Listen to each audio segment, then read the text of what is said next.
সামনের বাংলাদেশ হবে ইসলামের বাংলাদেশ, নতুন বাংলাদেশ, সোনার বাংলাদেশ। আমরা পীর সাহেব চরমরায়ের নেতৃত্বে নতুন বাংলাদেশ গড়ার শপথ নিব। আমরা দেখেছি আজ দুপুরে আমাদের সকলের শ্রদ্ধাভাজন শাইখ চরমরাই পীরের কাছে প্রবেশ করেছে। আমরা শাইখের গণভবনে প্রবেশের মধ্য দিয়ে গণভবনে আমাদের নতুন বিজয় দেখতে পেয়েছি।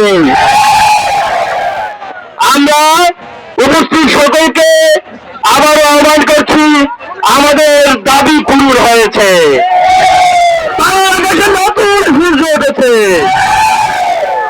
53 বছর পর মনে হয় নতুন ভাবে আমরা আবারও স্বাধীন হয়েছি। ইনশাআল্লাহ এই স্বাধীনতা অর্জন হলে চলবে না, এই স্বাধীনতা রক্ষা করার জন্য আমাদেরকে প্রস্তুত থাকতে হবে। আপনারা জানেন সব মহিলা লাশ দিয়ে চাষে একটা বাড়ি দেয়। এখনো আওয়ামী লীগের খুনি সন্ত্রাসী জারজ বাহিনী আবারও কিন্তু মৃত্যুটাকে শেষ লাগা দেওয়ার সম্ভাবনা আছে। অতএব আমরা সতর্ক থাকবো ইনশাআল্লাহ।